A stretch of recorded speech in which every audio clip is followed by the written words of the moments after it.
नमो तस्स भगवतो अरहतो सम्मा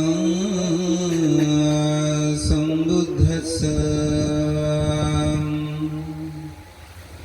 बुद्धो चित्तोपसदेन भिक्खु संघेसयो नरो कप्पानि शतसहस्राणि दुर्गतिं सो न गच्छति उभे वदनसो मानो ददं चित्तं पसाधये धत्तो अयत्तमनो होति आशयस्स सम्पदा येतेन सस्सवाज्येन होतु ते जयमङ्गलं ते।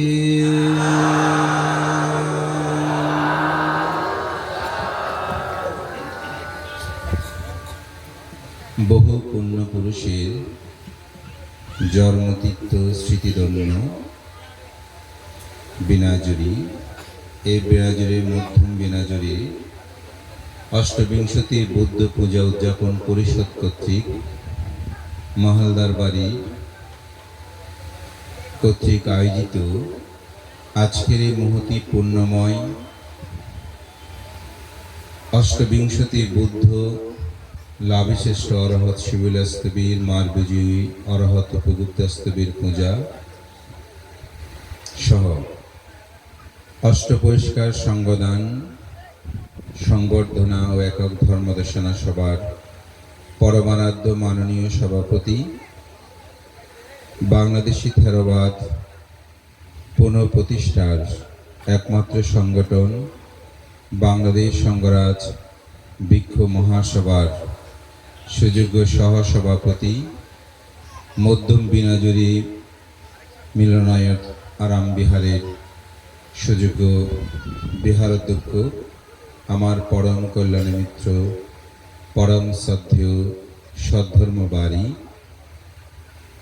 বিনয়শীল ভদন্ত বিনয় পাল মহাতের মহোদয়, অনুষ্ঠানের প্রধান জ্ঞাতি মধ্যম বিনাজুরি শান্তিরাম বিহারের সুযোগ্য বিহারাধ্যক্ষ, আমার পরম কল্যাণ মিত্র কর্মবীর পরম শ্রদ্ধেয় দেবমিত্র মহাতের মহোদয়, আজকের অনুষ্ঠানের সকালবেলার বিশেষ ধর্মদেশক, বিকালে যিনি সংবর্ধিত অতিথি, আমার অত্যন্ত প্রিয় ভাজন সংঘরাজ ভিক্ষু মহামণ্ডল ধর্মীয় শিক্ষা পরিষদের সুযোগ্য মহাসচিব, প্রিয় ভাজন রাষ্ট্রপাল স্তবীর মহোদয়, আজকের অনুষ্ঠানের নান্দনিক উপস্থাপক, আমাদের তরুণ ভিক্ষু সংঘের একজন সম্ভাবনাময়ী ভিক্ষু ব্যক্তিত্ব সুদেশক জয়পাল ভিক্ষু সহ উপস্থিত মাননীয় ভিক্ষু সংঘ, বিশেষ ধর্মদর্শক বিন্দু, মহান সংঘের প্রতি আমি বিনম্র চিত্তে শ্রদ্ধা অর্ঘ্য বন্দনা নিবেদন করছি। আপনাদের সকলের প্রতি মৈত্রী চিত্তে পুণ্যদান ও আশীর্বাদ জ্ঞাপন করছি।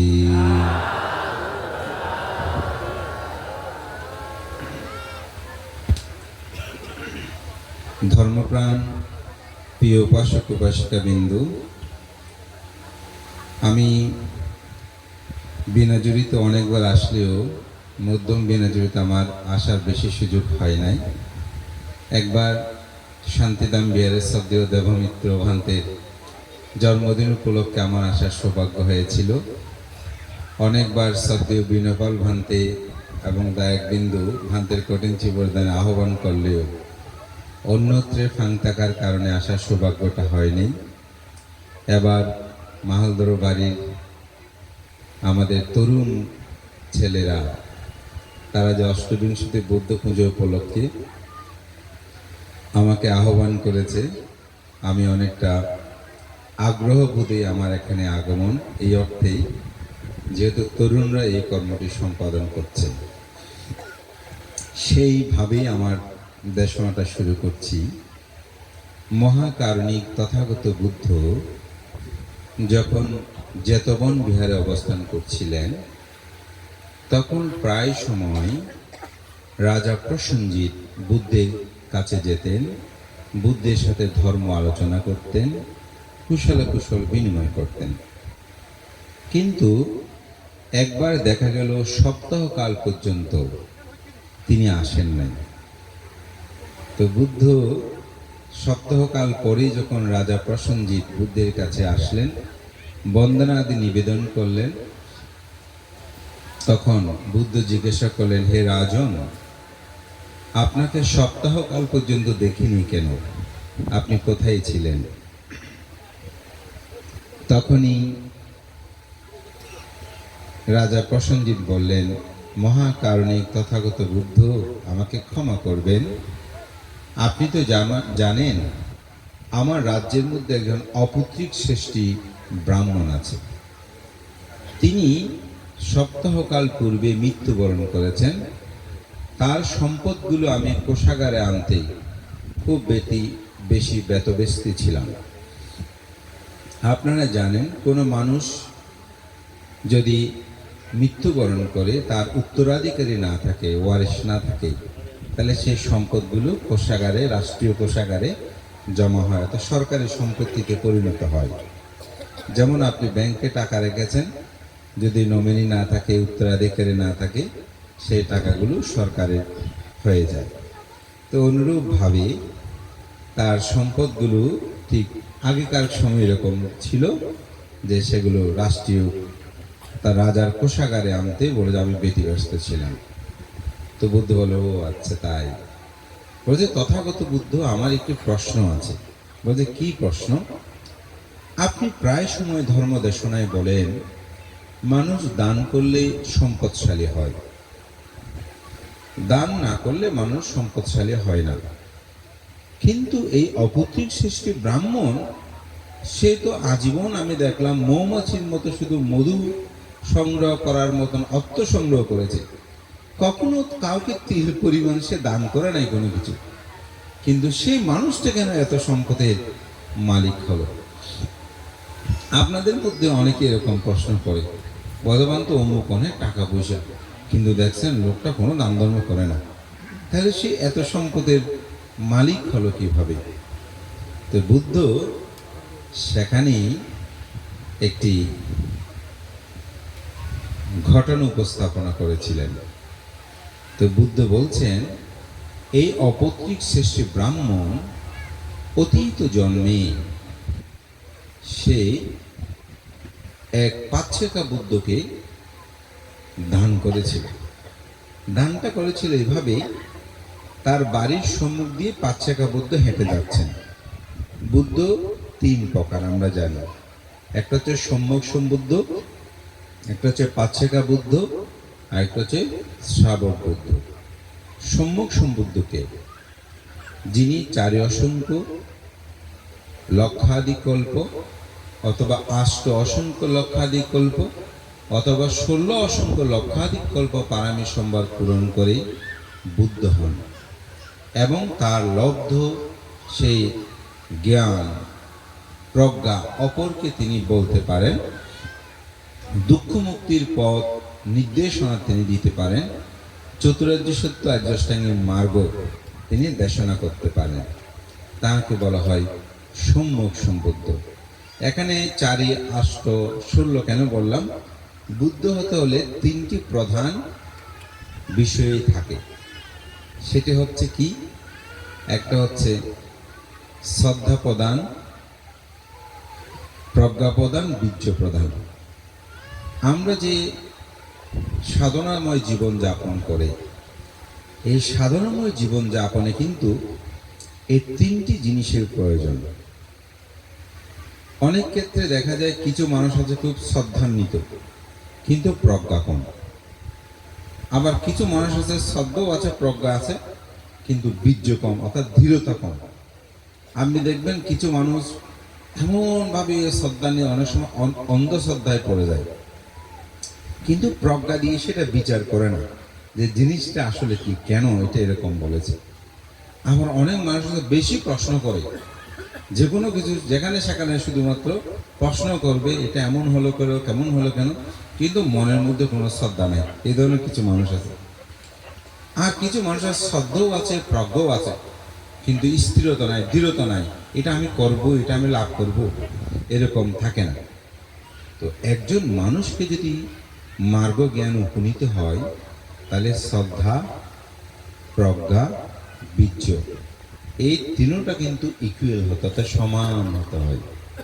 যতক্ষণ এটি সমান হবে না, ততক্ষণ তিনি প্রজ্ঞা লাভ করতে, অর্থাৎ মার্গ জ্ঞান লাভ করতে পারে না। তো এখানে বুদ্ধগণ অসংখ্য বুদ্ধ জগতে আবির্ভূত হয়েছেন। আমরা যদিও এখানে অষ্টবিংশতি বুদ্ধ পূজা করছি, কিন্তু আসলে বুদ্ধ পূজা উৎসর্গের সময় ওখানে কিন্তু বহু বচন ব্যবহৃত হয়। বুদ্ধাং পূজে, তখন এখানে একজন থাকে না, এখানে যত বুদ্ধ আছে সকল বুদ্ধগণকে বোঝানো হয়। তবে আমাদের পূর্ব আচার্যগণ এদেশের শাসন সদ্ধর্ম বিনির্মাণে একটি অন্ধকারাচ্ছন্ন সমাজকে আলোর পথে নিয়ে আসার জন্য শিবলী পূজা, বুদ্ধ পূজা, বিশেষ করে অষ্টবিংশতি বুদ্ধ পূজা, এগুলো প্রবর্তন করেছেন। কিন্তু বুদ্ধের সময়কালে এরকম কোনো অষ্টবিংশতি পূজা, পঞ্চবুদ্ধ পূজা এগুলো ছিল না।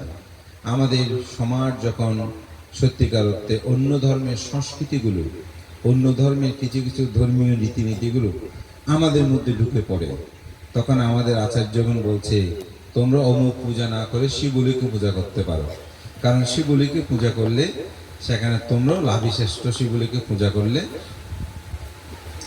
তোমাদের আয়ুন্নতি প্রবৃদ্ধি পাবে। তখন মানুষ সেদিকে ধাপমান হয়ে একটি সত্য পথে নিয়ে আসার জন্য আমাদের পূর্ব আচার্যগণ প্রচেষ্টা চালিয়েছেন। তো অনেকেই আবার শিবলী পুজো বুদ্ধ পূজা বলে। তো আসলে বুদ্ধের চেয়ে কিন্তু শিবলী বড় নয়। বুদ্ধ সেই শিবলী পরিত্রাণে বলেছেন, লাভিনাং শিবলী আটটা মামা শিষ্যা সবিক্ষাবে, আমার ভিক্ষুদের মধ্যে অগ্রে হচ্ছে শিবলী স্তবীয়, লাভই শ্রেষ্ঠ। বুদ্ধের চেয়ে শ্রেষ্ঠ এই কথাটা কিন্তু বলে নেই। এই জন্য বুদ্ধ পূজা, শিবলী পূজা, অনেক সময় এরকমও দেখা যায় বুদ্ধের ছবিটা ছোট, শিবলীর ছবিটা অনেক বড় করে দিয়েছে। এখন হয়তো বলতে পারেন ভান্তে ছোট বড় বিষয় না, কিন্তু যখন প্রজন্মগুলো আপনাকে প্রশ্ন করবে যে আচ্ছা মা, বুদ্ধ তো সবচেয়ে বেশি, বুদ্ধের শিষ্য বলছে না শিবলী স্তবী, তাহলে বুদ্ধের ছবিটা ছোট, শিবলী স্তবীর ছবিটা বড় কেন?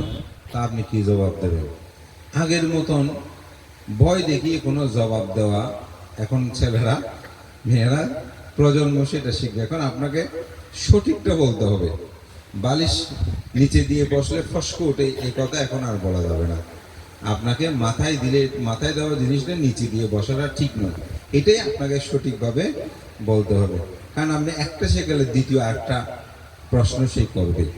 তো যার কারণে আপনাকে এই বিষয়গুলো চিন্তা করতে হবে যে বুদ্ধ পূজা এবং শিবলী পূজা এগুলো প্রবর্তন করল।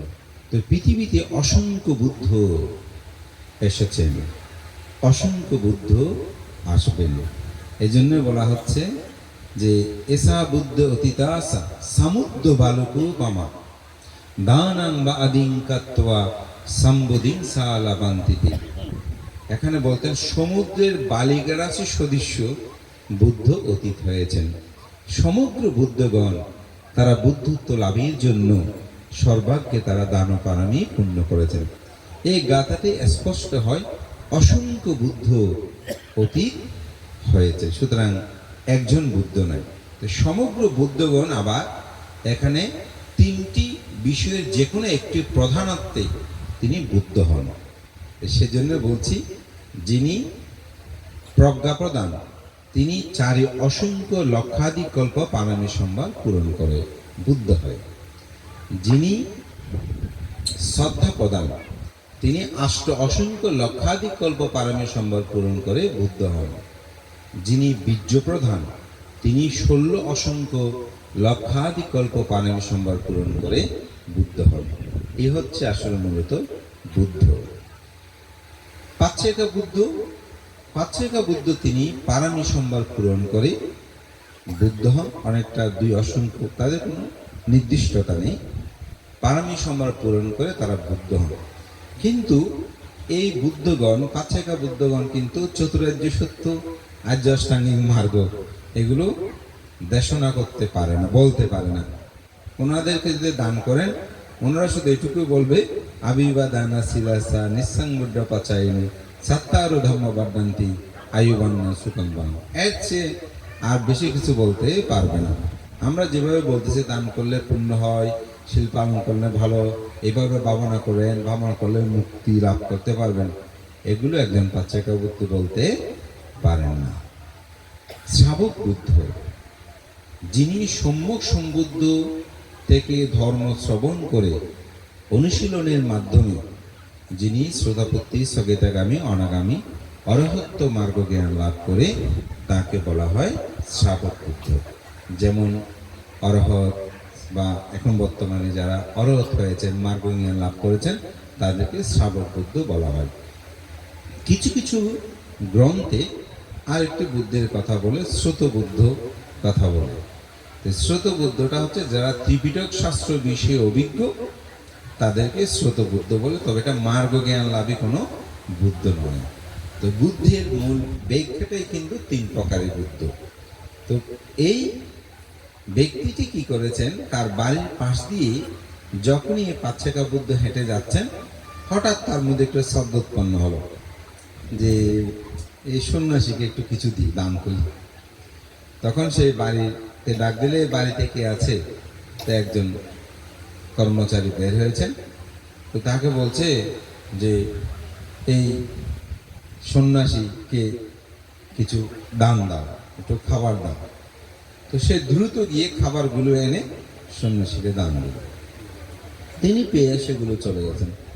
এখন ভিতরে ঢুকে বলছে আমাকে ভাত দাও, আমি এখন আহার গ্রহণ করব।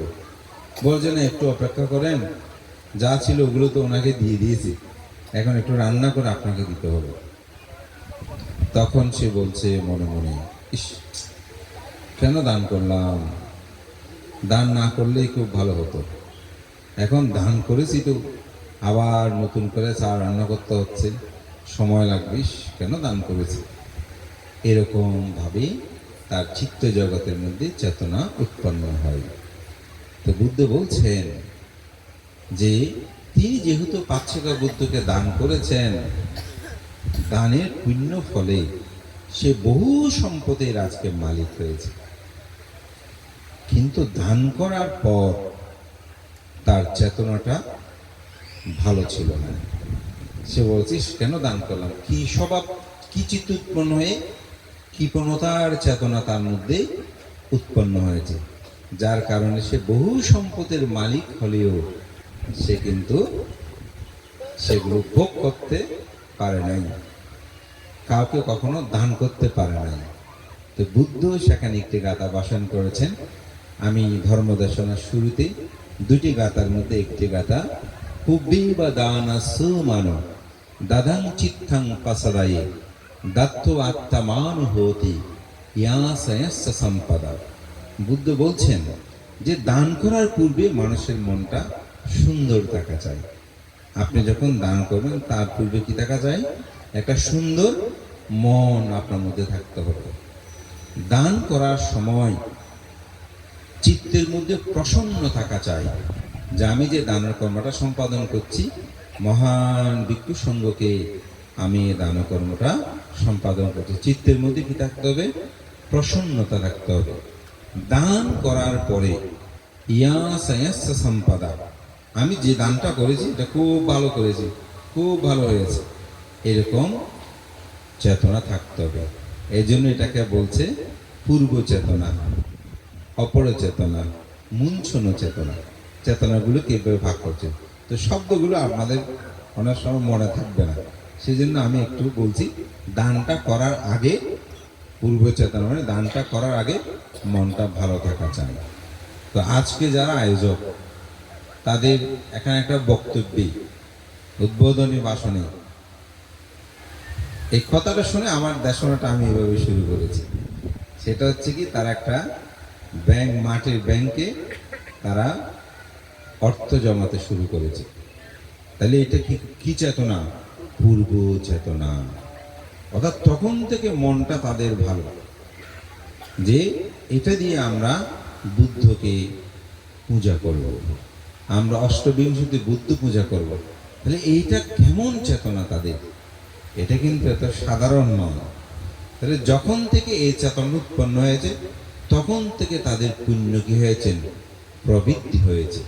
তখন থেকে চেতনার মধ্যে সেটা জাগ্রত হয়েছে। আজকে যেটা করছে সেটা হচ্ছে মুঞ্ছন চেতনা। এই যে দানকর্মটা সম্পাদন হচ্ছে এখানে, এই সময় তাদের মনের মধ্যে কি থাকতে হবে? আনন্দ থাকতে হবে যে আমি মহান ভিক্ষু সংঘকে দানকর্মটা সম্পাদন করছি। দানটা যখন শেষ হবে, তখন তাদের মধ্যে সে অপর চেতনা, অর্থাৎ এরকম চেতনা তাদের মধ্যে জাগ্রত করতে হবে যে না, আমরা এই দানকর্মটা সম্পাদা, আমি যথার্থ দানকর্মটা সম্পাদন করেছি, তবে তিনি ফলটি যথার্থ ভোগ করতে পারবেন। তো বুদ্ধকে প্রশ্ন করলেন যে তথাগত বুদ্ধ, এই অপৌত্রিক শ্রেষ্ঠ ব্রাহ্মণ কেন তিনি সন্তান লাভ করে নাই? বুদ্ধকে প্রশ্ন করছে রাজা প্রসেনজিৎ। বলতে তিনি খুব লোভী ব্যক্তি ছিলেন। তিনি নিজের সম্পদ নিজে তো পেয়েছেন, সাথে ভাতুষ পুত্রকে সে হত্যা করেছে ভাইয়ের সম্পদগুলো লাভ করার জন্য, যার কারণে সে জন্ম জন্মান্তরে বহু জন্ম নরক দুঃখ যন্ত্রণা ভোগ করেছে। সে বুদ্ধের মতো মহাপুরুষের সময়কালে, শাসনকালে সে জন্মগ্রহণ করলেও কিন্তু সে কখনো সন্তানের পিতা হতে পারে নাই এবং সম্পদ সে ত্যাগ করতে পারে না। এই জন্য আমাদের জীবন দর্শনে এই ত্রিবিধ চেতনাকে সুন্দর রাখতে হয় এবং এটা উন্নত করতে হয়। তো বুদ্ধ এখানেই বলেছেন দাতাকে তিনটি বিষয়ে জ্ঞান থাকতে হয়। প্রথম হচ্ছে বস্তু সম্পদ। আপনি যাহা কিছু দান করবেন সেটা যেন সৎ উপায়ে অর্জিত দান হয়। অসৎ উপায়ে অর্জিত টাকা পয়সা, ধন ভোগ, সম্পদ চেয়ে সৎ উপায়ে অর্জিত সম্পদ দান করা হচ্ছে বস্তু সম্পদ। তো অনেকে প্রশ্ন করে, ভান্তে, চুরি করে যদি দান করে সেটা কি দান হবে? অনেকেই সেটা প্রশ্ন করে। বিশেষ করে স্বামী স্ত্রীর মধ্যেও এই ধরনের কিছু প্রশ্ন আসে। বলতো, ভান্তে, আমি তো অনেক সময় উপাসক থেকে নিয়েই, ও জানানো ওইভাবে নিয়ে কি এটা কি দান হবে? এরকম অনেকে প্রশ্ন করে। বিশেষ করে আমার বিহারে যখন প্রশ্নোত্তর পর্ব ধর্মদেশনা হয়, অনেকে চিরকুট এরকম লিখে, যেরকম করে স্বামী থেকে না বলে নিয়ে কি দান হবে কিনা। আপনি চুরি করেন, ডাকাতি করেন, যেভাবেই করেন, দান করলে অবশ্যই সেটা দান হবে, কিন্তু অঙ্গ পরিপূর্ণ হবে না। যেমন আমার হাত, যদি জিজ্ঞাসা করে এটা কি, বলবেন যে হাত। হাতে কয়টা আঙ্গুল? 5টা আঙ্গুল। একটা আঙ্গুল যদি না থাকে হাত বলবেন না? বলবেন, কিন্তু বলবেন যে ভান্তে, হাতে কিন্তু আঙ্গুল একটা নেই, আপনার 4টা আঙ্গুল আছে। ঠিক দান হবে, কিন্তু দানের অঙ্গ পরিপূর্ণ হবে না, এই বস্তু সম্পদটা পরিপূর্ণ হবে না। তা আপনি যদি চুরি করে, ডাকাতি করে, মিথ্যা অসৎ উপায়ে কোনো সম্পদ আপনি অর্জন করে দান করেন, সেটা কি হবে? সেটা হবে আপনার অসৎ উপায়ে অর্জিত সম্পদ দান করা। আমি এমন দেখেছি, যেটা সত্যি কথা, যে দান করেছে কিন্তু প্রকাশ করতেও পারছে না। কেন? ওই অসৎ উপায়ে যে অর্জিত, এই জন্য। তাহলে দান কি হবে, কিন্তু একটা অঙ্গ পরিপূর্ণ হবে না। দ্বিতীয় যেটা, সেটা চিত্ত সম্পদ। এটা আমি ইতিমধ্যেই ব্যাখ্যা দিয়েছি।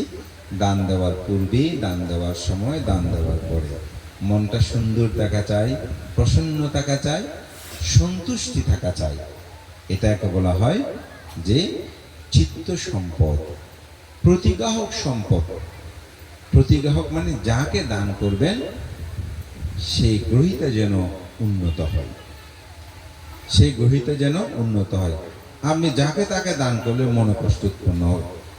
যেমন আপনি একজন যদি মদ্যপায়ী মদতিকে দান করেন, সে টাকাটা নিজেকে মদ কিনে খাবার গ্রহণ করবে, আপনার ভালো লাগবে, তখন খারাপ লাগবে তো।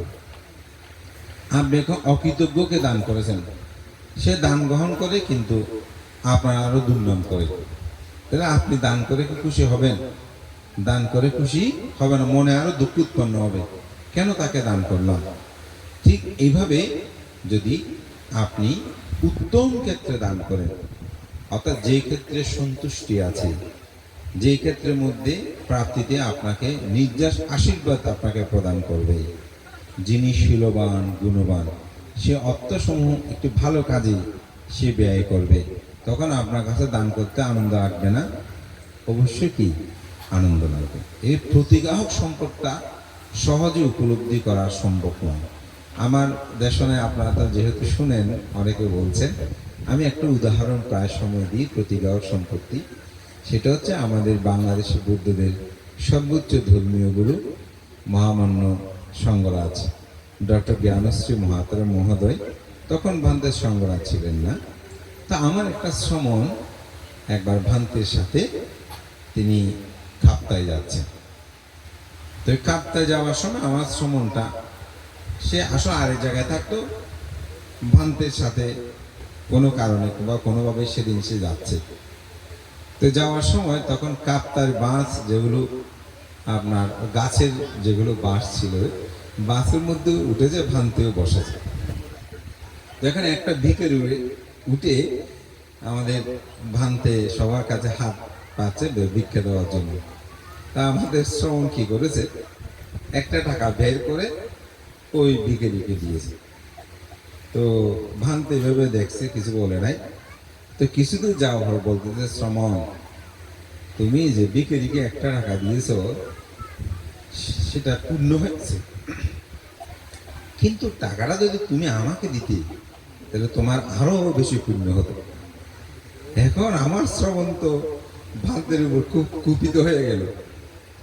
ভান্ত তো নিজে দেয় নাই, আবার আমাকে বলতেছে, শ্রবণ তুমি তো ভিখারিকে টাকাটা দিয়েছো, এটা তোমার পূর্ণ হয়েছে, কিন্তু আমাকে দিলে আরো বেশি পূর্ণ হতো।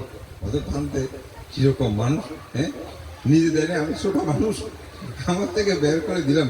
এগুলো অনেকদিন আগের কথা। ভান্তে তখন কিন্তু সঙ্গরাজ, সম্ভবত উপসঙ্গরাজ হয় নাই। তো এখন আমাকে যখন আমি সাইন খেতে বসলাম, একদিন কি একটা প্রসঙ্গ এসে আমাকে বলবে, ভান্তে একটা কথা আপনার কাছে একটু জিজ্ঞাসা করবো, আমি অবয় দিলে বলবো যে, হ্যাঁ বলো না, কি বলতে চাও তুমি। তখন আমাকে এই ঘটনাটা বললো। তো এরপর তুমি বান্দাকে কিছু বলো নাই? বলছেন আমি ভয়ে কি বলবো, আমি কিছু বলিনি, চুপ করেছিলাম। তো উত্তরটা তুমি এখনো পাওনি। বজবান্ত উত্তর পাওয়ার এখানে কি আছে? বানতে কিরকম মানুষ বুঝে গেছে যে। তো আমি বললাম, শ্রমণ, ভান্তি তোমাকে যেটা বলেছে এটা তুমি উপলব্ধি করতে পারো না। ভান্তে তো টাকাটা যখন তুমি বের করছিলে, ভান্তে চাইলে তো বলতো যে দিও না, তোমাকে হাত তোলে বা চোখ রাঙালে অথবা ওদিকে তাকালে তুমি চুপ হয়ে যেতে। তুমি দেওয়ার অনেকক্ষণ পরে কেন ভান্তে এই কথাটা বলেছে? এখানে একটা কারণ আছে। কারণটা হচ্ছে, তুমি কখনো লক্ষ্য করে দেখেছো, আমি তো কালুঘাটের দিয়ে যাওয়ার সময় প্রায় সময় তুমি দেখো, কোনো ভিখারি পেলে যখন দিই, সেই একটা নাম ধরে দোয়া করে আমার, কিন্তু অনেক সময় দিতে পারি না বা ভাঙতি নেই, তখন চোখগুলো কিরকম করে দেখেছো? বলতে হ্যাঁ দেখেছি, মানে অনেক সময় গালিগালাজও করে। আমি দেখো, ভাঙতে তোমাকে একটা জিনিস বুঝাতে চেয়েছে, তুমি যদি শীলবান ক্ষেত্রে তুমি দান দাও তাহলে কখনো তিনি অসন্তুষ্ট হবে না। তুমি যদি একদিন দিতে নাও পারো, সে সেটা বলবে না। দেখো, আমরা যখন কোনো জায়গায় শ্রেণী যাই, যখন মানুষের দান করে, যে ভান্তে কেমন হয়েছে খাওয়া দাওয়া, আমরা কিন্তু সবসময় বলি ভালো হয়েছে। কখনো তুমি ভিক্ষুর সঙ্গে খারাপ বলতে শুনেছ? বলছে না ভান্তা, আমি খারাপ কখনো শুনি নাই। আমি ভালো শুনেছি। আচ্ছা, কেন ভালো বলে? বললাম তো ওখানে মিথ্যা কথা হয়। আমি কেন? ওদের খারাপ হলেও তো ভালো বলতেছে। আমি দেখো, মিথ্যা কথাটা হয় না। কেন হয় না?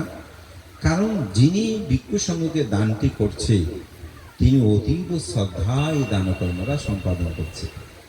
তো বুদ্ধ আমাদেরকে বিনয় দিয়েছেন, একজন দায়ক যাহা কিছু প্রদান করবে, তোমরা তাহা অতীব প্রসন্ন চিত্তে তা গ্রহণ করবে। সুতরাং তিনি যা প্রদান করছেন, আমি তো ভালো মনে গ্রহণ করছি, সেই জন্য আমি বলছি না, খুব ভালো হয়েছে, ভালো হয়েছে। বিষয়টা হচ্ছে শুনতে। তো ওই রকম একটা ক্ষেত্রে যখন তুমি দানটা করবে, তোমার মধ্যে সবসময় আনন্দ লাভ করবে। কোনো ভিক্ষুকে দিতে না পারলে, কোনোদিন কোনো ভিক্ষু গালিমন্দ করেছে শুনেছ? বোঝে না, ভান্তে শুনি নাই। সুতরাং ভান্তে সেজন্যই বলেছে যে তুমি যদি শিলবা উন্নত ক্ষেত্রে দান করো, তোমার দানটা বেশি হবে, পুণ্যটা বেশি হবে। এই জন্য এটাকে বলা হচ্ছে প্রতিগ্রাহক সম্পত্তি। আপনি যে ক্ষেত্রে দান করবেন, সেটা উন্নত ক্ষেত্রে যেন হয়, শিলবান ক্ষেত্রে যেন হয়, এই দানটি যেন সুসম্পন্ন করবে।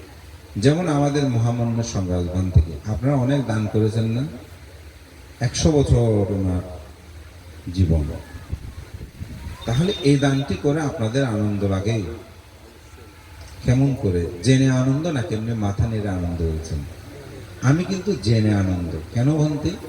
তিনি এই পার্বত্য চট্টগ্রামে সধর্ম প্রচারে এক বিশাল ভূমিকা প্রতিপালন করেছে। তার অজস্র শিষ্য প্রশিষ্যকে তিনি অর্থ ছায়া দিয়ে, বৃত্ত দিয়ে তাদেরকে মানুষ করেছেন, ধর্ম বিনয় শিক্ষা দিয়েছেন। তিনি একটা বিশাল ট্রাস্টি বোর্ড গঠন করেছেন, যেখানে তার জীবনে যা আপনারা দান করেছেন সব তিনি একটি জায়গায় গচ্ছিত করে সেগুলো মানব কল্যাণের জন্য দিয়ে দিয়েছেন। তাহলে আপনি যে 1 টাকা দান করেছেন, সেগুলো সেখানে থাকবে না? তাহলে সেটা আপনার কাছে আনন্দ লাগবে না? যদি তিনি সেগুলো এলোমেলো করে নষ্ট করতেন, তাহলে তো খারাপ লাগতো। ঘর বাড়ি নির্মাণ করে দিলে, গৃহী বাড়ি, তাহলে সেটা লাগতো না। তিনি সেরকম কিছুই করে নাই। শাসন সদ্ধর্মের জন্য তাকে আপনারা যাহা দান করেছেন, এগুলো একেবারে ময়লা মলের মতো বলবো ত্যাগ করে দিয়েছেন। যাও, আমি মারা গেলে তোমরা এগুলো দেখভাল করবে, জনকল্যাণে এটা ব্যয় করবে। আমি কেন জানি? কারণ আমি ভান্তের সেই ট্রাস্টি বোর্ডের আসলে পরিচালনা পরিষদের একজন সদস্য হওয়া আমার সৌভাগ্য হয়েছে। আমি এটা এই জন্যই বলছি, তো উন্নত ক্ষেত্রে দানটি যখন করে, তখন নিজের মধ্যে প্রসন্নতা হয়। তখন বর্ষগুত্র নামক এক ব্যক্তি বুদ্ধকে এসে প্রশ্ন করলেন যে, তথাগত বুদ্ধ, আপনি প্রায় সময় নাকি ভিক্ষু সংঘকে দান করতে বলেন, অন্যদেরকে দান করতে নাকি আপনি নিষেধ করেন, কথাটা কি ঠিক? কাকে? বুদ্ধকে প্রশ্ন করছে এই বর্ষগুত্র, এক ব্রাহ্মণ। তো বুদ্ধ বলছেন, হে বর্ষগুত্র, পৃথিবীতে যিনি দান করতে নিষেধ করে, তার 3টি অন্তরায় হয়। কয়টি অন্তরায়? 3টি অন্তরায়। আমাদের সমাজের মধ্যে কিন্তু অনেক মানুষ আছে, দান করতেছে দাতা, আর জনে গিয়ে বলেছে এত দান করার দরকার কি, অমুক করার দরকার কি। শুধু তা নয়, পারিবারিক কথা বলি একটু। যখন স্বামী তার ভাই বোন, মা বাবা, জ্ঞাতিগণকে দেয়, তখন স্ত্রী বলে যে না, এত দেওয়ার দরকার কি, এমন করার দরকার কি, দানে বাধা প্রদান করে না? করে তো। আমরা তো অনেক সাক্ষী। বলদবান্তে ভাইটাকে আমি ভিতরে অনেক দিয়েছি। তো ভিতরে কেন বলবান্তে ভিতরে না দিলে ওই কষিকা যদি জানে, উৎপাত করবে, এখানে বাড়িতে অশান্তি সৃষ্টি করবে। তো যার কারণে বানতে না জেনে গোপনে ভিতরে বাইকে কতবার দিয়ে এসছে জানেন। তাহলে দেখেন, দানটা গোপনে হয়ে যাচ্ছে। আপনি অনুমোদন না দেওয়ার কারণে আপনি পুণ্য থেকে বঞ্চিত হচ্ছেন। আপনি পুণ্য থেকে বঞ্চিত হচ্ছেন না? যদি আপনিও জানতেন, তাহলে দেখেন আপনারও পুণ্য হতো। এখন আপনি দানে বাধা দেন, সেই ভাই রক্তের স্রোত বন্ধন, এখন সে কি করবে? দিতে হচ্ছে। সে আপনাকে না জানিয়ে দিতে বাধ্য হচ্ছে, তাহলে আপনিও পুণ্য থেকে বঞ্চিত হলেন। তাহলে এরকম অনেকে কি আছে, বাধা প্রদান করে। আবার শুধুমাত্র উপাসীকে বাধা প্রদান করে তা নয়, স্ত্রী অনেক সময় দেখা যায় স্বামীও বাধা প্রদান করে। দান ধর্ম করলে তার দেবর বা আত্মীয় স্বজন জ্ঞাতি ভাই বোন তাদেরকে দিলেও অনেক সময় বাধা, ভাই দিতে চায় না, কিন্তু অনেক সময় তার স্ত্রী দিতে চায়, সেই ক্ষেত্রে গোপনে গোপনে হয়তো সে স্ত্রী দিয়ে দেয়, স্বামী সেটা জানে না। তাহলে স্বামীও পুণ্য থেকে কি হলো, বঞ্চিত হলো। সুতরাং শুধু পারিবারিক বিষয় না, আপনাদের পরিবারের বাইরে বিষয়, পরিবারের মধ্যে এরকম আছে, আপনি দান করে কিন্তু কখনো কেউ কোনো সময় দরিদ্র হয়নি, এটা মনে রাখবেন। জীবনে কোনো মানুষ দান করে কখনো দরিদ্র, তবে দানটা সেভাবে করতে হবে, নিয়মভাবে করতে হবে। আমাদের অনেক মানুষ আছে, একজন একজনকে সহযোগিতা করতে গিয়ে নিজের কাছে নাই, আরেকজনের কাছে গিয়ে সেই কর্জ করে এনে দিচ্ছে, ধার করে এনে দিচ্ছে। সেরকম না, আমার যা যতটুকু সামর্থ্য আছে সে অনুসারে আমি দান করব। অনেক সময় আমি অনেক দাতাকে দেখেছি, ওনার সামর্থ্য আছে, ধরেন 500 টাকা দেওয়া, একটু মান সম্মান এরকম চিন্তা করে আর জনের থেকে দান নিয়ে সে ধরেন 1000 টাকা দিচ্ছে, বুদ্ধি সেটা বলে নেই। এখন আপনি কি চিত্তে প্রসন্নতা আসে না? কেন? ওই 500 টাকা চিন্তা আছে, দুইটা কখন ফেরত দেবো, কখন ফেরত দেবো। তো দান করে আনন্দ পাওয়ার কথা, সেখানে আপনি তো দুঃখকে আলিঙ্গন করলেন। আমার কথা হচ্ছে, আমার যতটুকু পরিমাণ সামর্থ্য আছে আমি সেই পরিমাণে দেব, তাহলে আপনি আনন্দ পাবেন, দান করে আপনি সুখ পাবেন। তো বুদ্ধ বলছেন, দান করতে যিনি বাধা প্রদান করে তিনি 3টি অন্তরায় সৃষ্টি করে, একটা নয়, কয়টা? 3টি অন্তরায় সৃষ্টি করে। প্রথমত হচ্ছে গ্রহীতার অন্তরায় সৃষ্টি করে, যিনি দানটা লাভ করবেন তাকে আপনি গ্রহণ করতে কি করলেন, বাধা দিলেন। দ্বিতীয় হচ্ছে কি, দ্বিতীয় হচ্ছে নিজে দান থেকে পুণ্য থেকে বঞ্চিত হলেন, অর্থাৎ আপনি দান যখন করেন আপনিও পুণ্য থেকে বঞ্চিত হলেন। তৃতীয়ত হচ্ছে তিনি দানের অগুণ বাসন করলেন, অকীর্তি বাসন করলেন। এই বুদ্ধ বলছেন, যারা দান করতে বাধা প্রদান করে তারা 3টি বিষয়ে অন্তরায় সৃষ্টি হয়। সুতরাং আমি কখনো দান করতে নিষেধ করি না। তো বুদ্ধ বলছেন যে কোনো মানুষ আহার গ্রহণ করার পর প্লেটের মধ্যে যা উচ্ছিষ্ট থাকবে সেগুলো যদি নালা নর্দমায় নিক্ষেপ পূর্বক এরূপ কামনা করে, এই পুণ্যের পর্বে আমার নির্বাণ লাভের হেতু হোক, আমি বলি তাতেও তার পুণ্য হয়। সুতরাং আমি দান করতে কখনো বাধা প্রদান করি না। আমি শুধু বলি উন্নত ক্ষেত্রে, শীলবান ক্ষেত্রে দান করলে মহাফলদায়ক হয়।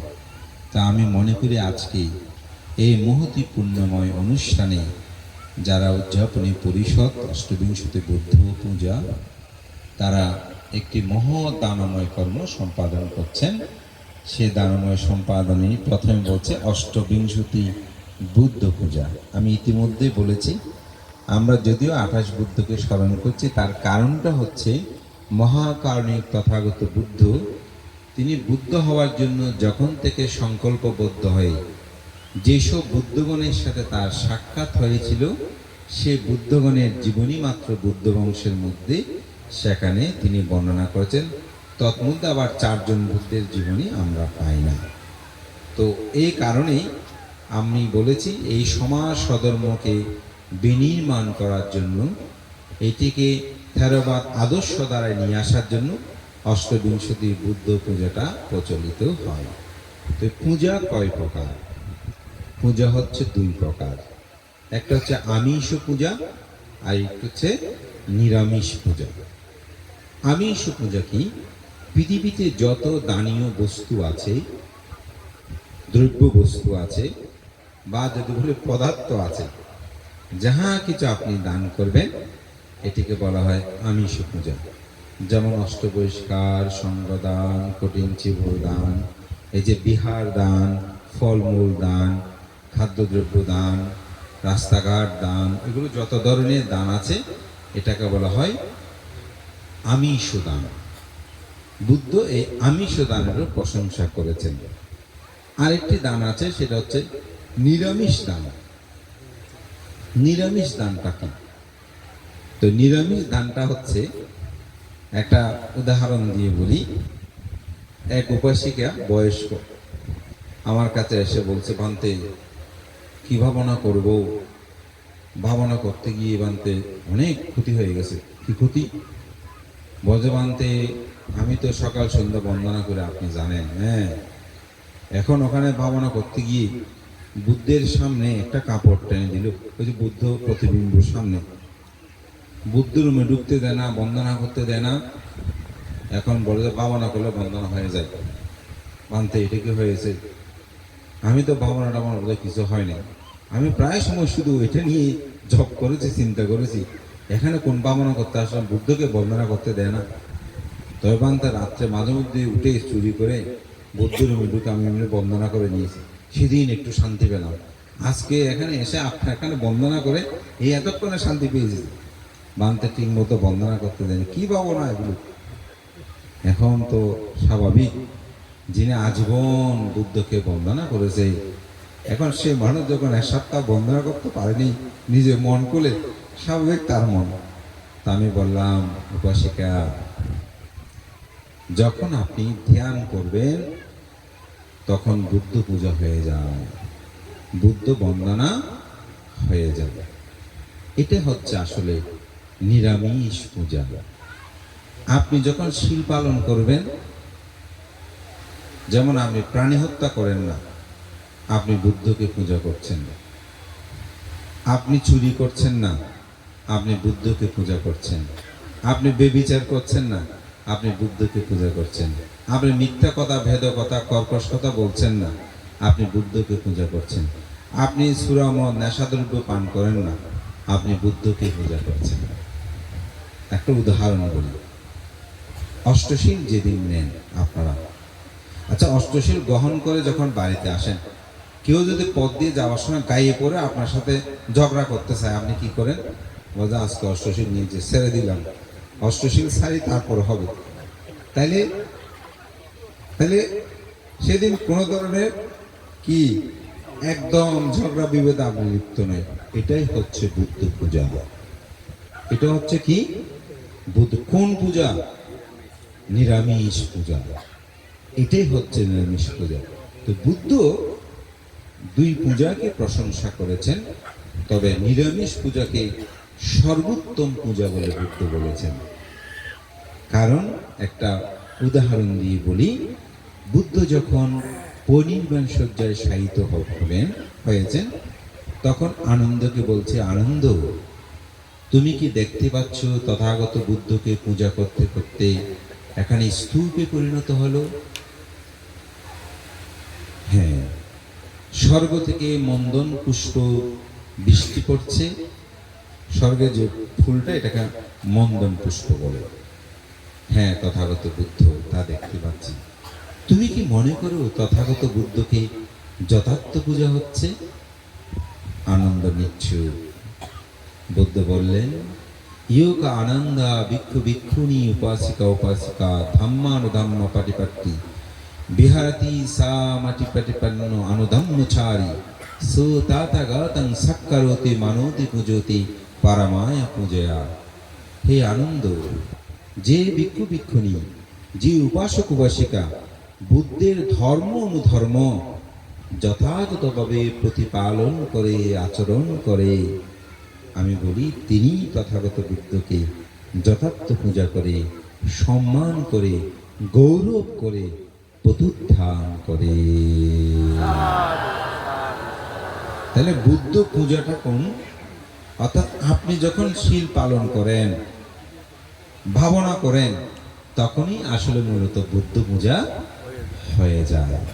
তো উপাসককে বললাম, আপনি যে ধ্যান করেছেন সেখানে সব ধরনের পূজা হয়ে গেছে। বর্তমান আমিও সেরকম বলতেছেন, আমি মনে করলেন যে আপনার কাছে একটা মোটামুটি সমাধান পাবো।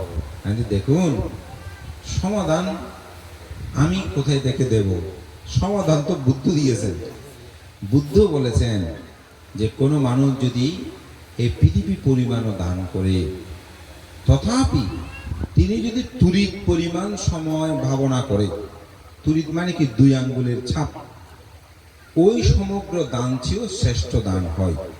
এটি বেলাম সূত্রের মধ্যে বুদ্ধ এই কথাটি বলেছেন। তো সুতরাং বুদ্ধ বলেছেন ওখানে আমি কি সমাধান দেব? আমি আপনাকে ত্রিপিটক গ্রন্থীয় রেফারেন্স দিয়ে আপনাকে শুধু বুঝাচ্ছি। তো পরবর্তী তিনি বুঝতে পারছেন। কিভাবে পারলেন? আমি বললাম, দেখেন আপনার ছেলে আপনাকে 5 বার নমস্কার করে দিনই, অথবা তখন 5 বার নমস্কার করতেছে, ধরেন না 5 বার করে, আপনাকে খাদ্যদ্রব্য সব কিছু দেয়। তা আপনি বলেন যে অমুকের সাথে আমার শত্রুতা আছে, তুই তার সাথে উঠা বসা করবি না। অমুক বাড়ি আমাকে অপমান লাঞ্ছনা করেছে, তুই সেখানে যাবি না। এইটা তোর বাবার সম্পদ, এটা আমার সম্পদ, অন্যান্য বিক্রি করলে ওগুলো বিক্রি করবি না। এখন আপনার সাথে তো ডেলি 5 বার নমস্কার করে, আপনাকে বরণ পোষণ সব কিছু করে, কিন্তু আপনার কোনো কথা সে শুনে না। আপনার যারা শত্রু তাদের সাথে মিত্রতা করে, তাদের সাথে বসে গল্প করে, জায়গা সম্পদ সব বিক্রি করে, আপনার বাড়ি বিটা যেটা পেতে সেটাও বিক্রি করে। এখন আমি কোনটা খুশি হব? প্রতিবন্ধে কেমন করে খুশি হব? সে আমাকে এই 5 বারের নমস্কারে কোনো সার্থকতা আছে? সে তো আমার কথাই শোনে না, আমার কথা মানে না। তা আমার কথা যে শোনে না, মানে না, সে আমাকে 5 বার নমস্কার করলো, এগুলো তো অতিভক্তি স্বরের লক্ষণের মতো নেই। উনি আমাকেও বুঝাতে শুরু করলো। আমি একটা চুপ করে শুনে আছি। আমি দেখি আরো কি কি, আরো অনেক উদাহরণ তিনি দিয়ে দিলেন। আমি দেখেন বুদ্ধির ধর্মটা হচ্ছে সেরকম। বুদ্ধ আমাদেরকে যে শীল বিনয়গুলো দিয়েছেন, ওগুলো যদি পালন করে, আপনি এরকম বিভিন্ন বন্দনা বা খাদ্যদ্রব্য পূজা এগুলো যদি নাও দেন, আপনি যেমন একটু আগে বলছেন না, আমাকে যদি ছেলে অল্পও দিয়ে দিয়ে জায়গা সম্পত্তিগুলো রক্ষা করে, তাহলে আমি খুশি। তাহলে অনুরূপভাবে বুদ্ধকে আপনি যদি বিভিন্ন দানীয় দ্রব্য দিয়ে পূজা নাও করেন, কিন্তু বুদ্ধের কথা যদি মেনে চলেন, বুদ্ধ খুশি হবেন। ওইভাবে একটু বলছি, বুদ্ধ খুশি, আপনি যেমন খুশি হবেন ঠিক বুদ্ধ অনুরূপভাবে খুশি হবেন। তখন উনি মেনে ব্রজবানদের ঠিক বলেছেন। আসলে আমি বুঝতে পারিনি, এখন ওনাকে তো আমি অনেক গালিমন্দ করেছি, এখন কি হবে? আপনি এখানে আরেকবার গিয়ে গালিমন্দ করেছেন, একটু মুখে পকায় বানতে আমি না বুঝে অনেক গালিমন্দ করে, আমাকে ক্ষমা করবেন এরকম বলবেন। আশা করি লঘু হবে। তবে কর্ম সৃষ্টি হয়েছে, এই কর্ম আপনাকে খণ্ডন করতে হবে, আরো বেশি বেশি করে ভাবনা করবেন, এরকম বলে ওনাকে বিদায় দিলাম। আমি এই কথাটা বলছি, আমরা অনেকেই পূজা বুঝি না, তো সেজন্য অনেক উপাসক উপাসিকা আমাদেরকে বলে যে ভান্তে আমার তো এই জন্মে দরিদ্র হলাম, দান ধর্ম করতে পারি না, আমার কাছে টাকা নাই। তা আমি তাদেরকে বলি, শীল পালন করতে তো আর টাকার প্রয়োজন হয় না। তাহলে দানের চেয়েও শ্রেষ্ঠ নয়, দানের চেয়েও কিন্তু শ্রেষ্ঠ তো। কারণ আপনি শীল পালন করলে তো বুদ্ধ পূজা হয়ে যায়, বিষয় পুজো দিতে হবে না। আপনি যদি পঞ্চশীল পালন করেন, অষ্টশীল পালন করেন, সেখানে তো বুদ্ধের পূজা হয়ে যাচ্ছে। তা আপনি এত অর্থের চিন্তা করেন কেন? কিন্তু দুর্ভাগ্য, আমরা সেদিক দিয়েও দরিদ্র, অর্থের দিক দিয়ে যেমন দরিদ্র, শীল পালনের ক্ষেত্রে আমরা অনেক সময় দরিদ্র হয়ে যাই। সেইটা আসলে দরিদ্র, সেটাকে আমরা সবল করতে পারি, সেটা যথাযথভাবে আচরণটাই হবে বুদ্ধকে আসলে মূলত যথার্থ পূজা। তাহলে অষ্টবিংশতি বুদ্ধ পূজার কি প্রয়োজন আছে? হ্যাঁ, এটার দ্বারাই আমাদের একটি প্রজন্মের মধ্যে একটা চেতনাবোধ জাগ্রত হয়। কারণ বস্তু ত্যাগ যখন আপনার অন্তর্জগতে জাগ্রত হবে না, তখন শীল পালনটা আপনার কাছে খুব কঠিন হয়ে দাঁড়াবে। ত্যাগ যদি না থাকে, তিনি কিন্তু শীলবান হওয়া সম্ভব নয়। যেমন একজন আপনাকে মন্দ কথা বলেছে, আপনি আপনার চিত্ত জগতে কি উৎপন্ন হয়েছে, তাকেও আমি প্রতি মন্দ কথা বলবো। এখন এখানে আপনার কাছে কি প্রয়োজন আছে? ত্যাগের প্রয়োজন আছে। আপনি যদি বলেন যে হ্যাঁ সে আমাকে মন্দ বলেছে, কি হয়েছে, আমি ত্যাগ করি, দেখবেন এটাও কিন্তু দান, এটা চিত্ত জগতের দান। আপনি কি হলে এই মন্দটা আমি ত্যাগ করলাম, উপেক্ষা করলাম, কি হয়েছে সে বললে বলুক, তখন দেখবেন আপনার মনের মধ্যে দুঃখ উৎপন্ন হবে না। যেমন একটা ছোট বাচ্চা আপনাকে পথ দিয়ে হেঁটে অনেক বড় ধরনের গালিমন্দ করছে, আপনি কি করেন? ছোট মানুষ বলেছে যাও যাও, এই যাও যাও বলাতে আপনার মনটা ভালো হয়ে গেছে। যদি আরো একটু উদাহরণ দিয়ে বলি, একটা পাগল আপনাকে মারতে তাড়া করলো, আপনার সাথে মন্দ কথা বলছে, আপনি কি বলেন? পাগল মানুষ তো সেই জন্য, কিন্তু গালি তো ঠিকই বলেছে, মন্দ কথাটা কিন্তু ঠিক ঠিক বলেছে। কিন্তু আমার চিত্ত জগতে যখন আমি বুঝি নিলাম যে মানুষটা খারাপ মানুষ, সেই জন্য খারাপ কথা বলেছে, সেই ক্লাসের মানুষ সেই জন্য বলেছে, কি হয়েছে? তখন দুঃখটা আপনাকে আর স্পর্শ করতে পারে না। এটাই হচ্ছে বুদ্ধির শিক্ষা। এই ত্যাগ মনোবৃত্তটা যদি অন্তর জগতের মধ্যে জাগ্রত থাকে, এটাই হচ্ছে আসলে বুদ্ধকে প্রকৃত পূজা। কেন আমরা বুদ্ধকে পূজা করব? কারণ আমরা জগতে দুঃখের আবরে আবর্তিত। কি দুঃখ? বুদ্ধ জগতে আমাদেরকে 4টি সত্যের কথা বলেছেন। কয়টি সত্য? 4টি সত্য। এই 4টি সত্য কি? দুঃখ আর্য সত্য, দুঃখ আর্য সত্য, দুঃখের কারণ আর্য সত্য, দুঃখ নিরোধ আর্য সত্য, দুঃখ নিরোধের উপায় আর্য সত্য। তো দুঃখ আর্য সত্য। কি দুঃখ? এখানে যদি প্রশ্ন করা হয়, সবাই কোনো না কোনো দুঃখের কথা বলবে। যদি আমাকে জিজ্ঞাসা করেন বান্দা আপনার কোনো দুঃখ আছে, আমারও বলবো যে হ্যাঁ আমার একটা দুঃখ আছে। কি দুঃখ? আমি একটা বিশাল জায়গা নিয়ে একটা বিহার করতে চাই, সেটা করতে পারছি না, দুঃখ না? না, এই ধরনের অসংখ্য দুঃখ আমাদের মধ্যে বিদ্যমান, কারো না কারো কোনো দুঃখ আছে। তো বুদ্ধ জগতে এটাকে বলা হচ্ছে দুঃখ সত্য। 8টি দুঃখের কথা বলেছেন। সে 8টি দুঃখ কি? জন্ম দুঃখ, জরা দুঃখ, ব্যাধি দুঃখ, মরণ দুঃখ, অপ্রিয় সংযোগ দুঃখ, প্রিয় বিয়োগ দুঃখ, স্ফীত বস্তু অলাভত যাহা চায় তাহা না পাবার দুঃখ, সংক্ষেপে পঞ্চ উপাদান স্কন্দ দুঃখ। জগতে এই দুঃখগুলো নাই এমন কোনো মানুষ আছে? পৃথিবীতে এমন কোনো মানুষ নাই যে আমার কাছে বানতে এই দুঃখগুলো নাই। তো বুদ্ধ পৃথিবীর সমগ্র দুঃখকে এই 8টি ভাগে ভাগ করেছে এবং আমাদের সবার কাছে এই দুঃখগুলো বিদ্যমান। শুধুমাত্র অরহত বলতে পারবেন আমার কাছে এই দুঃখগুলো না। অরহত ছাড়া আমাদের জগতে সবার কাছে দুঃখগুলো আছে। বুদ্ধ বলছেন এই দুঃখের কারণ কি?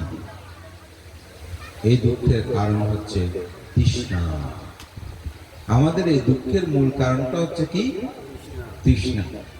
যার যত বেশি তৃষ্ণা এখানে তার কাছে তত বেশি দুঃখ। যার কাছে যত তৃষ্ণা কম সে মানুষ তত বেশি সুখী। এটা আপনি নিজেই চিন্তা করে দেখেন। আমি এটা চাই না, এটা চাই না, এটা চাই না, যত আপনি চাইবেন না দেখবেন তত আপনি সুখী। আর যত চাইবেন ততটা কি? দুঃখ। তো বুদ্ধ আমাদেরকে বলছেন এই তৃষ্ণা হচ্ছে আমাদের দুঃখ। তো তৃষ্ণাকে বুদ্ধ 3টি ভাগে ভাগ করেছেন ধর্মচক্র প্রবর্তন সূত্রে। কাম তাংহা, ভাব তাংহা, বিভাব তাংহা। কাম তৃষ্ণা, ভব তৃষ্ণা, বিভব তৃষ্ণা। কাম তৃষ্ণা পৃথিবীর যত ভোগ্য বস্তু এগুলোকে ভোগ করতে চাওয়া কাম তৃষ্ণা। ভব তৃষ্ণা জন্ম জন্মান্তর আবার পৃথিবীতে আসা। অনেকে চায় না আবার যেন দেখা হয়, আবার যেন পৃথিবীতে আসি, যেন স্বর্গে যায়, ব্রহ্মলোকে যায়। ভব থেকে ভ্রমান্তরে ঘোরার যে স্পৃহা, আকাঙ্ক্ষা, এটাও দুঃখদায়ক। বিভব উচ্ছেদবাদের মতো, স্বর্গ নরক কিছু নেই, এই জন্মে খেয়ে দিয়ে চলতে পারাটাই হচ্ছে জীবন। এরকম কিছু মানুষ ভাবনা করে না। এটাই হচ্ছে কি? বিভব তৃষ্ণা। এটাও তৃষ্ণা। এটাকে বলছে দুঃখের কারণ। দুঃখ নিরোধ, দুঃখ নিরোধ হচ্ছে তৃষ্ণা নিরোধ হলে দুঃখ নিরোধ। আপনার কাছে তৃষ্ণা নাই, কোনো দুঃখ নাই। অনেকে বলে মানতে আমার কোনো ধরনের আর তৃষ্ণা নেই, দেখবেন সে মানুষের দুঃখ কিছুটা কম। তবে ওই তৃষ্ণাটা একেবারে নাই তা না। এটা হচ্ছে শুকনো বিচি আছে না, বিচি যখন শুকিয়ে যায়, তো শুকিয়ে গেলে এটা মোটকার মধ্যে বা কোনো পাত্রের মধ্যে রেখে দিলে এটা আর অঙ্কুরোদ্গমন হয় না। কিন্তু বিচিটা যখন আপনি মাটির মধ্যে ফেলবেন, সেখানে যখন আলো, বাতাস, পানি, মাটি সেগুলো লাভ করবে, তখন অঙ্কুরোদ্গমন হবে না, সেটা আবার উঠে যাবে না। আমরা সাধারণত যেটা বলে পানতে আমার সে ধরনের কোনো তৃষ্ণা নাই, সব শেষ। মূলত ওই উপকরণ পাচ্ছে না, উপকরণ যদি পায় সে আবার কি হবে, ঝাঁকড়াতে হয়ে উঠবে, ঠিক না? ঠিক আমাদের তৃষ্ণা যে ক্ষয় হয়ে গেছে তা না, এটা পারপার্শ্বিক বিবিধ কারণে তৃষ্ণাটা ওই মোটকা বা পাত্রের মধ্যে রেখে দিয়ে, কিন্তু উপকরণ পেলে সে কি হবে, জাগ্রত হবে, সে উঠে যাবে। আমাদের তৃষ্ণাগুলো সেরকম, এটা ওই বিচির মতন, সেটা বলছে। কিন্তু সেই বিচিটা যখন আপনি করে আর তাপের মধ্যে দিয়ে ফুটিয়ে ফেলবেন, ওখানে মরিচ লবণ দিয়ে আপনি শুকিয়ে একদম মরিচ লবণ দিয়ে দেবেন, এটা মাটির মধ্যে দিলেও কি এটা আর অঙ্কুরোদ্গমন হবে? হবে না। এই জন্য রত্নসূত্রে বলছে, কি নাং পুরাণাং নাবাং নাত্তি সম্ভবাং বিরাট চিত্তায়াতিকে ভবাসিং তেকিনা বীজা আবিরুল্লাহি ছন্দা নিভ্রান্তি ধীরায় তাইং পাদিত। এখানে বুদ্ধকে কেন বলছেন কি নাং পুরাণাং নাবাং নাত্তি সম্ভবাং, একদম ক্ষীণ বীজে সেটাও সমূলে উৎপাদিত হয়েছে, সেটাও আর কি নাই, বিদ্যমান নাই। ক্ষীণাং পুরাণাং নাবাং বিরাট চিত্তায়াতিকা ভবাং, চিত্তের মধ্যে সেগুলো সমূলেই একেবারে বিনাশপ্রাপ্ত হয়ে গেছে। সেই বীজ আর পুনরুদ্গমন করার সেই শক্তি উপকরণ তার মধ্যে আর নাই, তখনই আসলে মূলত তৃষ্ণাটা ক্ষয়। আর এমনি আমরা সাধারণভাবে যেটা অনেক ভগবান দেয়, এত মাছ খেয়েছে এখন আর খেতে ইচ্ছে করে না, কিন্তু দেখবেন কিছুদিন পর আবার সেই তৃষ্ণাটা কি হচ্ছে, জাগ্রত হচ্ছে, এরকম না? এই জন্যই বলছে যে আপনার তৃষ্ণা যার যত বেশি থাকবে না, তিনি তত বেশি সুখী। তৃষ্ণা নিরোধ হলে দুঃখ নিরোধ হবে। তো এমনি বললে তো তৃষ্ণা নিরোধ হবে না, তৃষ্ণা নিরোধের একটা উপায় আছে। সেই উপায়টাকে বলছে তৃষ্ণা নিরোধগামিনী পাটিপাদ। তৃষ্ণা অর্থাৎ দুঃখ নিরোধগামিনী পাটিপাদ, দুঃখ নিরোধের উপায়, এটাকে বলা আর্যষ্টাঙ্গিক মার্গ। সম্যক দৃষ্টি, সম্যক সংকল্প, সম্যক বাক্য, সম্যক কর্মান্তর, সম্যক আজীব, সম্যক ব্যায়াম, সম্যক স্মৃতি, সম্যক সমাধি। এটাকে সংক্ষেপে বলছে শীল, সমাধি, প্রজ্ঞা। একজন মানুষের জীবনে এটি প্রয়োজন। তো তার সাথে একটা ব্যাখ্যা করে আমার দেশনটা শেষ করব, সেটা হচ্ছে সম্যক দৃষ্টি। দুঃখ আনা, দুঃখ সমুদায় আনা, দুঃখ নির্দয়ানা, দুঃখ নির্দগামিনী পাটিপাদায়না আয়াং বিক্ষাবে সম্মাদিতি। বুদ্ধ এখানে বলছেন যিনি দুঃখ কি, দুঃখের কারণ, দুঃখ নিরোধ এবং দুঃখ নিরোধের উপায় সম্পর্কে জানেন, তিনি সম্যক দৃষ্টি সম্পন্ন। তা আমরা কি এটাকে জানি? জানি, এটা হচ্ছে অনুভেদ জ্ঞানে জানি, অর্থাৎ চোখে দেখা অন্তর উপলব্ধি। কিন্তু এটাকে গভীরভাবে উপলব্ধি করতে হলে আপনাকে অবশ্যই বিদর্শন ভাবনায় আত্মনিয়োগ করতে হবে। এই বিদর্শন ভাবনায় আত্মনিয়োগের মাধ্যমে কায়ে কায়ানুদর্শী হয়ে, চিত্তে চিত্তানুদর্শী, ধর্মে ধর্মানুদর্শী, বেদনা বেদানুদর্শী হয়ে যখন আপনি নিজেকে আত্মসাধনায় নিমগ্ন রাখবেন, যেই সত্যটাকে আপনি উপলব্ধি করতে পারবেন, যখন আপনি বুঝবেন যে তৃষ্ণার কারণে আমার জন্ম, এটাকে আরো দ্বাদশ নিদান বলছে। অবিদ্যা হইতে সংস্কার, সংস্কার হইতে বিজ্ঞান, বিজ্ঞান হইতে নামরূপ, নাম হইতে সহায়তা, সদা স্পর্শ, তো বেদনা, বেদনা তৃষ্ণা, তৃষ্ণা হইতে উপাদান, উপাদান হইতে ভব, ভব হইতে জন্ম, ধরা, ব্যাধিতে আমি আবর্তিত হচ্ছি। এই দুঃখ থেকে মুক্তি লাভের জন্য যে প্রচেষ্টা, এটাই হচ্ছে মূলত সম্যক দৃষ্টি। তা আমি মনে করি আমাদের মধ্যে সেই চেতনা বোধটা জাগ্রত করা দরকার। এটাকে আরেকটা ব্যাখ্যা আছে আমাদের পরিনির্বাণ গ্রন্থে, আমাদের রাজগুরু ধর্মরত্নান্তে যে বইটা করেছেন, লিখেছেন, ওটা অনুবাদ করেছেন, তার পরিচিষ্টি এই সম্যক দৃষ্টির আরেকটা ব্যাখ্যা দিয়েছেন। সেটা হচ্ছে কর্ম, কর্মফলকে বিশ্বাস, নির্বাণ বিশ্বাস। আজকে যেখানে যে পূজা কর্ম, অষ্টপরিষ্কার দান কর্ম সম্পাদন করছেন, এগুলোর প্রতি যার যে বিশ্বাস, শ্রদ্ধা, গৌরবতা, এটাও সম্যক। এটাও না থাকলে আপনি প্রতিবেদ ও জ্ঞানের সম্যক দৃষ্টিটা আপনার মধ্যে উৎপন্ন হবে না। তো সেই কারণে আমি বলবো এই চেতনা বোধটা যেন আমাদের জাগ্রত হয়, বুদ্ধ ধর্ম সঙ্গের প্রতি যেন প্রসন্নতা হয়। এই প্রসন্নতাটা কি? বুদ্ধ এটি বলেছেন যে বুদ্ধ চিত্ত পাশা দেয় না ভিক্ষু সঙ্গে সায়োনারো কাপ্পানি শতসহস্রানি দুর্গাতিং সোনাগাচ্ছাতি। বুদ্ধ বলছেন যে যে আমার প্রতি অথবা বুদ্ধের প্রতি, বুদ্ধের ধর্মের প্রতি, সঙ্গের প্রতি তাদের চিত্ত প্রসন্ন হয়, কাপ্পানি শতসহস্রানি দুর্গতিং সোনাগাচ্ছাতি, তারা কল্পপাল ব্যাপী দুর্গতিতে গমন করে না। তাই এই অষ্টবিংশতি বুদ্ধ পূজা বিধান আমরা যখন বন্দনা করি, একটা চিত্তের মধ্যে কি আসে?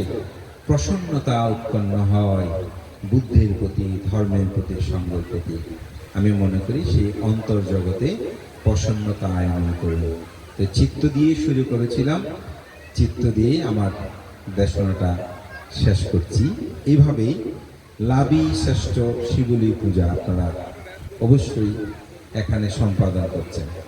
তো লাভী শ্রেষ্ঠ শিবুলা স্থবির যখন ভূমিষ্ঠ হয়, তিনি 7 বছর মাতৃগর্ভে ছিলেন, 7 মাস, এবং গর্ভ যন্ত্রণা 7 দিন তিনি লাভ করেছেন। তো বুদ্ধ গিয়েছিলেন, বুদ্ধের কাছে গিয়েছিলেন মহিলিকুমা, সে যখন গর্ভ যন্ত্রণায় কষ্ট পাচ্ছে। তো গিয়ে বুদ্ধকে বলছে মহিলিকুমারকে তার স্ত্রী সুপ্রভাষা, তো বলছে বুদ্ধকে গিয়ে একটু প্রণাম বন্দনা নিবেদন করো, আমি তো খুব বেশি গর্ভ যন্ত্রণায় কাতর কষ্ট পাচ্ছি। তো তিনি গেলেন, গিয়ে বুদ্ধকে বন্দনা করলেন। বোধ আমার স্ত্রীর পক্ষ থেকে একটা বন্দনা গ্রহণ করল। বলছে তথাগত বুদ্ধ, আমার স্ত্রী খুব কষ্ট পাচ্ছে, আপনি একটু আশীর্বাদ প্রদান করেন যাতে তার গর্ভ যন্ত্রণা প্রশমিত হয়। তো বুদ্ধ বলছেন স্বস্তি লাভ করুক, অর্থাৎ তিনি শান্তি লাভ করুক। মহিলা কুমার বাড়িতে আস্তে আস্তে তার এক পুত্র সন্তানের আবির্ভাব হলো, খুব খুশি হলেন।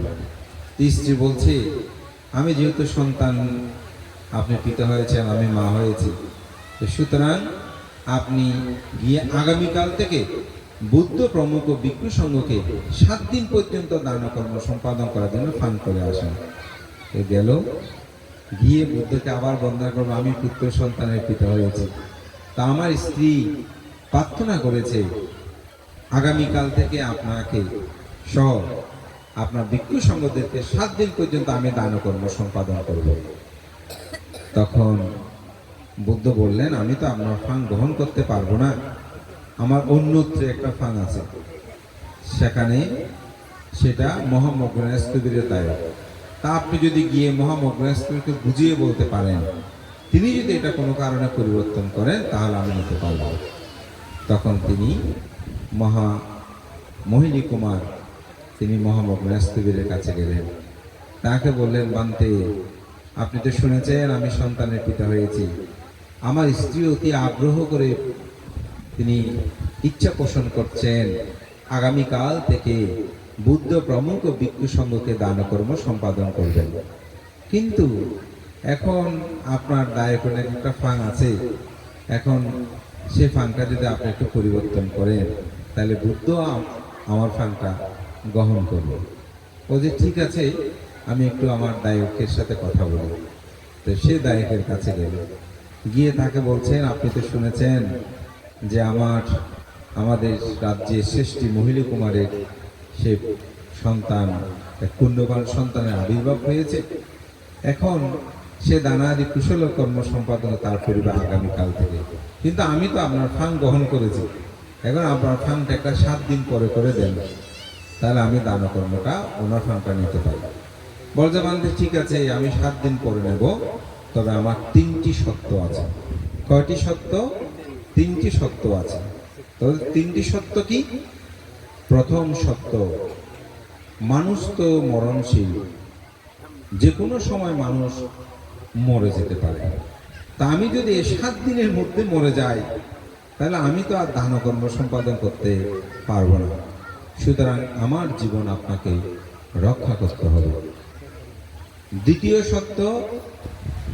সত্য হচ্ছে, আমার যে ধন সম্পদ আছে, 7 দিনের মধ্যে যদি আগুনে দগ্ধ হয়, বন্যায় প্লাবিত হয়, চোর ডাকাত কর্তৃক হরণ করে নিয়ে যায়, তখন তো আমি আর দান করতে পারবো না। সুতরাং আমার দানীয় সম্পদ আপনাকে রক্ষা করতে হবে।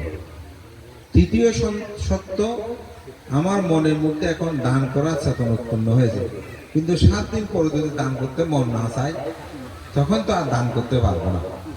সুতরাং আমার মনের মধ্যে দান করার যে শ্রদ্ধা, সেটা আপনাকে রক্ষা করতে হবে।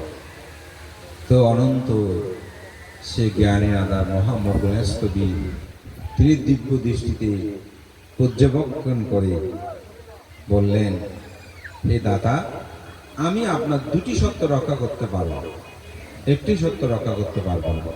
বলতে 2টি সত্য কি? বলছে আমি আপনাকে নিশ্চয়তা দিতে পারি, আপনি নিজে যদি আত্মহত্যা না করেন, আপনি সপ্তাহকালের অধিক আপনি বেঁচে থাকবেন, সেই গ্যারান্টি আমি, নিশ্চয়তা আমি দিতে পারি। এই সত্যটা আমি রক্ষা করতে পারবো। দ্বিতীয়, আপনার সম্পদ আদি চোর ডাকাত অগ্নিতে বন্যায় কখনো নষ্ট হবে না, সে নিশ্চয়তা আমি দিতে পারি। এই 2টি সত্য আমি রক্ষা করতে পারবো। কিন্তু আপনার 3য় সত্য রক্ষা করতে পারবো না।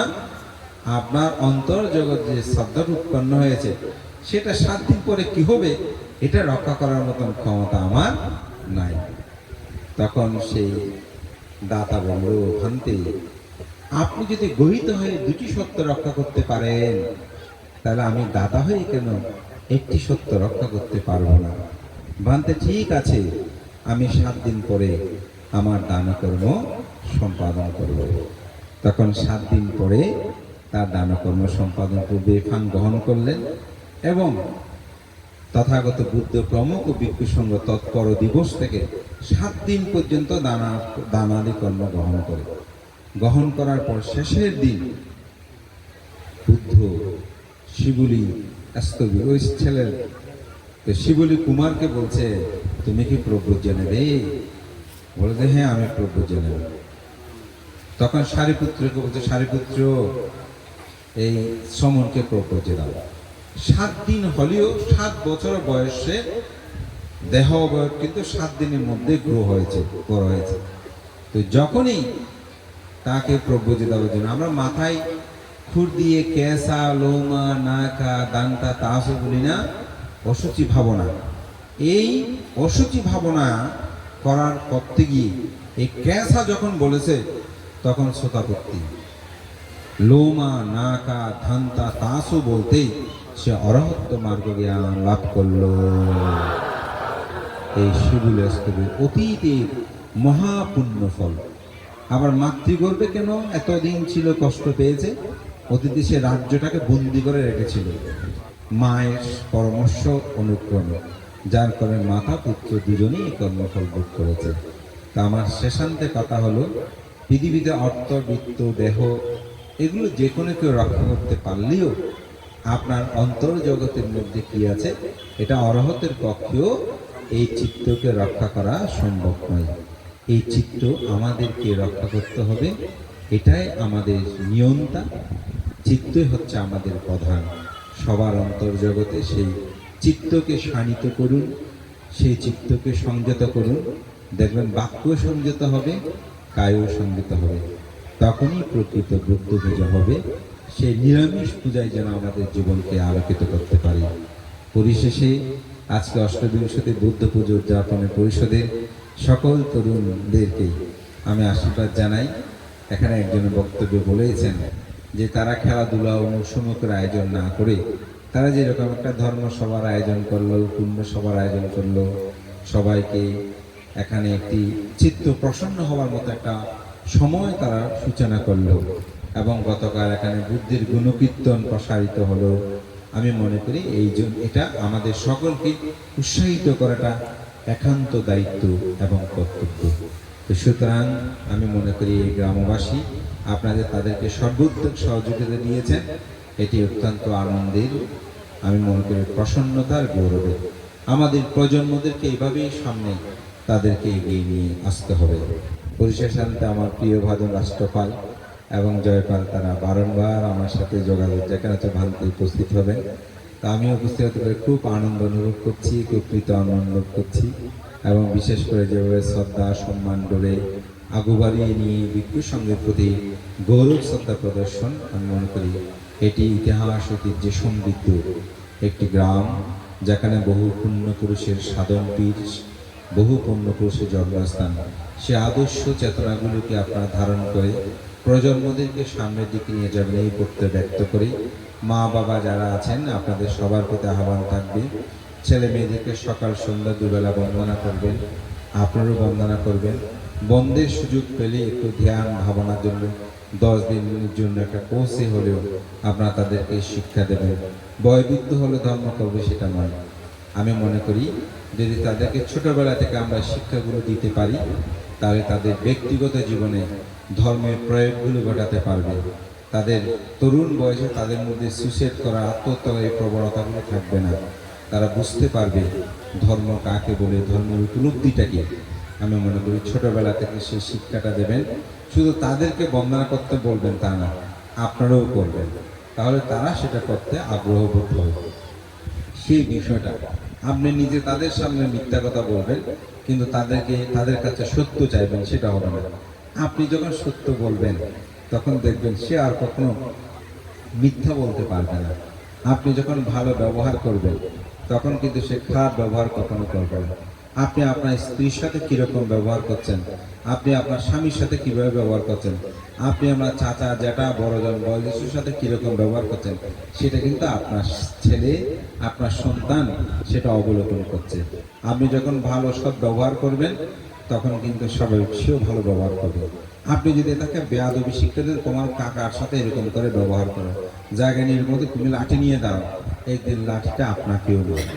সুতরাং একটি সুন্দর পরিবেশ গঠন করতে হলে আপনার আচরণ অপরকে সেটা প্রমুগ্ধ করার মতো আচরণ আপনি করবেন, তবে আমি মনে করি আমাদের একটা সুন্দর পরিবেশ আমরা রচনা করতে পারবো।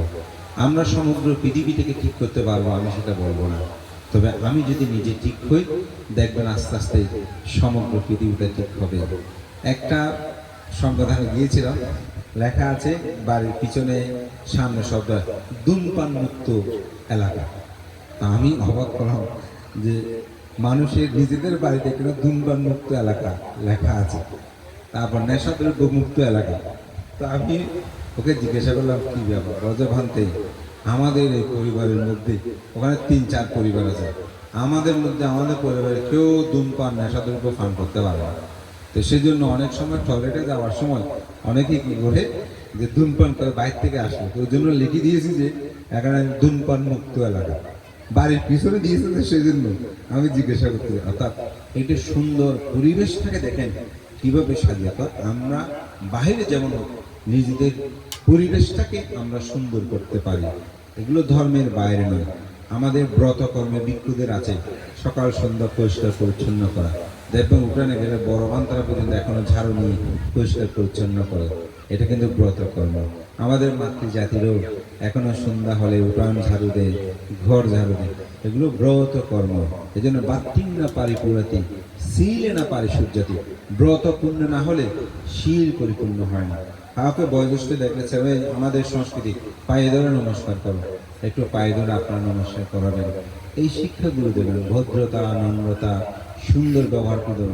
কোনো বয়োজ্যেষ্ঠ বড় করে কথা বললে সে আপনার শত্রু হোক, শাসন করবেন, মা তুমি কেন বড় করে একজন বয়োজ্যেষ্ঠের সাথে কথা বলেছ, এরকম অভদ্রতা করাটা তো উচিত নয়। আপনার আপনি সেরকম শিক্ষা যখন দেখবেন, দেখবেন একটু সুন্দর শান্ত একটু পরিবেশ রচনা হবে। বুদ্ধির শিক্ষায় শুধু বিক্রম আপনাদের লাভ করবে তা নয়, আপনারাও যদি সুশীল জীবনযাপন করেন, শীলময় জীবনযাপন করেন, ভাবনময় জীবনযাপন, গৃহ হলেও মুক্তি লাভ করবে না, করবে। আমি এমন অনেক গৃহী দেখেছি, আমি কোনো বিজ্ঞর সঙ্গে ছোট করে বলছি না, অনেক সময় আমাদের চেয়েও দেখি তাদের জীবনাচারণগুলো, ধ্যানগুলো রজবান্ত। আমি প্রতিদিন 1 ঘন্টা ধ্যান করি। আমি একটা দায়কের কথা এখনো মেনে চলি। ভাবতে কি বলেন, দায়কের কথা মেনে চলি। আমি বদ্রাট থেকে আমার বিহার আসতেছি, একজন, আমি দাঁড়িয়ে আছি, একজন উপাসক আমাকে দেখেছে, দেখে বলছে ভান্তে আপনি কোথায় যাবেন? তো আমি বললাম যে আমি চাঁদরা যাব। তখন হয়তো আমার এরকম এত বেশি পরিচিত হয় না। তো বলে ভান্তে আপনি আমার সিএনজি করছেন। উনি নেমে গেল, আমাকে তুলে বলতে ওখানে যাবেন। আমি আপনি কোথায় যাবেন? বলতে না ভান্তে আপনি উঠেন না, কোনো সমস্যা না, আমি বলবো তো। তা আমাকে ভিতরে বসিয়ে উনি আমার ঢুকলেন। তো দেখি বেশি দূর না, জাস্ট আপনার চাঁদরা আবাসিকের কাছাকাছি শুনে।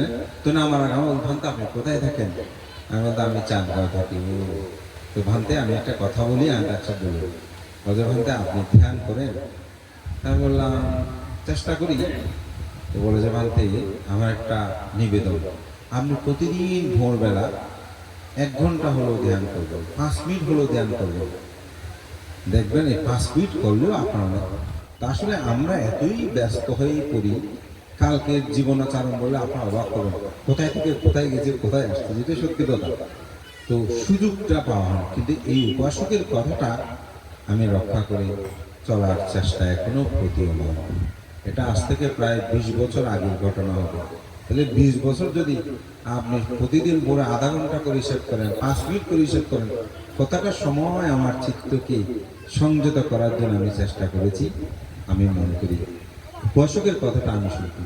উনি ভাড়াটা একেবারে পুরো ভাড়াটা ড্রাইভারকে জিজ্ঞাসা করে ওনাকে দিয়ে দিয়েছে। আমি না করছিলাম, কিন্তু না। তো আমি আস্তে আস্তে আজীবন এই উপাসককে আমি পুণ্যদান করি। কেন?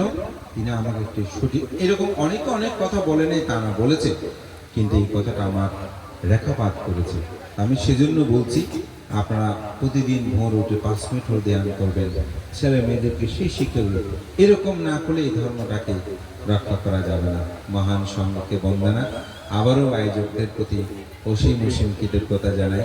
তারা যেভাবে সম্মান, শ্রদ্ধা, গৌরব প্রদর্শন করেছেন, আমি মনে করি আমাকে আবদ্ধ করেছেন তাদের শ্রদ্ধার ভালোবাসার বলে, তার প্রতি কৃতজ্ঞতা জানিয়ে আপনারাও এতক্ষণ ধৈর্য ধরে যে ধর্মদর্শন শ্রবণ করেছেন তার জন্য কৃতজ্ঞতা জানিয়ে আমি বহু গভীর কথা বলি, অতি সহজ সরল কথাগুলো যেগুলো মানব জীবনে খুব বেশি প্রয়োজন, অনেকটা আমি সেগুলো উপস্থাপনা করার চেষ্টা করেছি।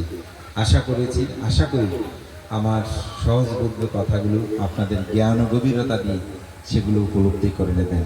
এই প্রত্যয় ব্যক্ত করে আমার নাতি দীর্ঘ ধর্মকথা এখানে শেষ করছি। জগতের সকল প্রাণী সুখী হোক।